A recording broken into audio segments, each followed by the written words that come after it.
വിശ്വാസിയെ സംബന്ധിച്ചിടത്തോളം അവർ വ്രതാനുഷ്ഠാനത്തിലൂടെ നേടിയെടുത്ത ഒരു വലിയ കരുത്തുണ്ട്.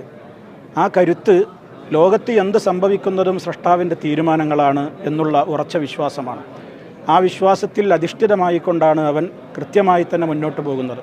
ഈ രാജ്യത്തെ നല്ലവരായ ഭരണാധികാരികൾ നമ്മൾ ആരാധന നിർവഹിക്കുന്നതും ശാന്തമായ അന്തരീക്ഷത്തിലാവണം, അവരുടെ മനസ്സുകൾക്ക് അസ്വസ്ഥതയുണ്ടാവരുത് എന്ന നിലക്കാണ് ഈദ്ഗാഹുകൾ വിട്ട് പള്ളികൾ മാത്രമാക്കിയത് തന്നെ. അത് തന്നെ വലിയ ഒരു മാനവികതയുടെ വലിയ അടയാളമാണ്.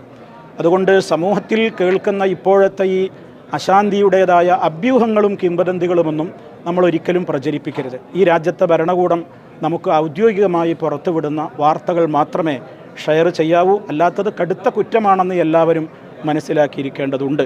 ഐക്യവും സാഹോദര്യവും ഒക്കെ ഊട്ടിയുറപ്പിക്കുന്നതാണ് നമ്മുടെ പെരുന്നാൾ. അത് ഏത് കാലഘട്ടത്തിലും നിലനിൽക്കണം. അശാന്തിയുടെ കാലത്തും അതിൻ്റേതായ കാര്യങ്ങൾക്ക് ഉതകുന്ന കാര്യങ്ങളെ നമ്മൾ ഇടപെടുവാനും സംസാരിക്കുവാനുമൊക്കെ പാടുള്ളൂ. മൂന്നാമതായി ഓർമ്മപ്പെടുത്തുവാനുള്ളത് മലയാളികളോടാണ്. കേരളം ഒരു തെരഞ്ഞെടുപ്പിലേക്ക് പ്രഖ്യാപിച്ച് നാട്ടിൽ അതിൻ്റേതായ പ്രവർത്തനങ്ങളൊക്കെ തകൃതിയായി നടന്നുകൊണ്ടിരിക്കുകയാണ്.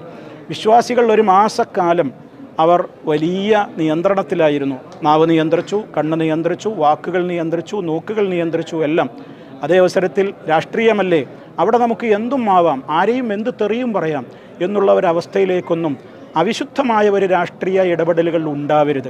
മറിച്ചൊരു വിശ്വാസി രാഷ്ട്രീയത്തിൽ നിന്നൊക്കെ ഒളിച്ചോടേണ്ടവനുമല്ല, അവൻ അരാഷ്ട്രീയവാദിയായി മാറേണ്ടവനുമല്ല. മറിച്ച് വർഗീയത ഈ രാജ്യത്ത് പ്രോത്സാഹിപ്പിക്കുന്ന ഒരു ഭരണകൂടവും വരാതിരിക്കാനുള്ള കരുതലും കരുത്തുമാണ് വിശ്വാസികൾക്കുണ്ടായിരിക്കേണ്ടത്. എല്ലാ അർത്ഥത്തിലും ലോകത്ത് മുഴുവൻ സമാധാനം എത്രയും വേഗം പുനഃസ്ഥാപിതമാവട്ടെ എന്ന് പ്രാർത്ഥിക്കുന്നു. ഒരിക്കൽ കൂടി ആശംസകൾ നേരുന്നു. അല്ലാഹു അക്ബർ, വലില്ലാഹിൽ ഹംദ്.